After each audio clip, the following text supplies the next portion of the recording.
All right, so we're looking at some more ASVAB questions. This is a combination strategy method, and this is kind of the last method that you would be taught if you are struggling with trying to figure out the questions and how to solve them. So Shoshana bought a new cell phone case, and a wall charger.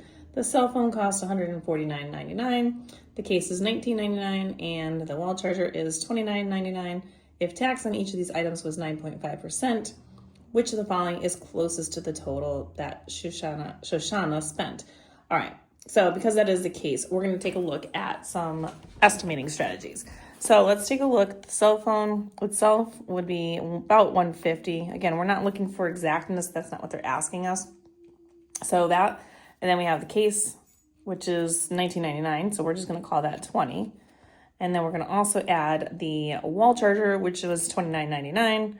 Or let's call it $30. So when we add these together and we get that answer, we're up to $200.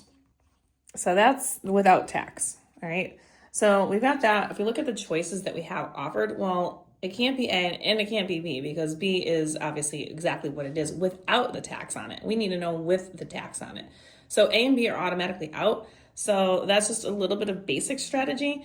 And then looking at the two options here, we're going to do a little bit of back solving. So we're going to pick one of those two, either C or D.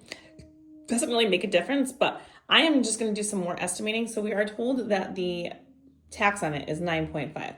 Let's not even deal with the 9.5. Let's just do 10%. 10% would be 0.10, or if you use the calculator with the percent button, which you can certainly do, you would get that. You just hit 10 and then hit the percent button. Now, 0.10 or 10% of 200 is easy calculation. You're just moving that decimal over, and that's going to end up giving you a price of $20. So it's going to cost me $20 in tax, roughly, with the 200 that it cost me to begin with. So that means that D would be the correct answer in this case, because roughly speaking, that would be about what it would be. If you want more questions like these, you can find them on my YouTube, Instagram, and TikTok at YouWantAlgebra. And these are all going to be located in the ASVAB section.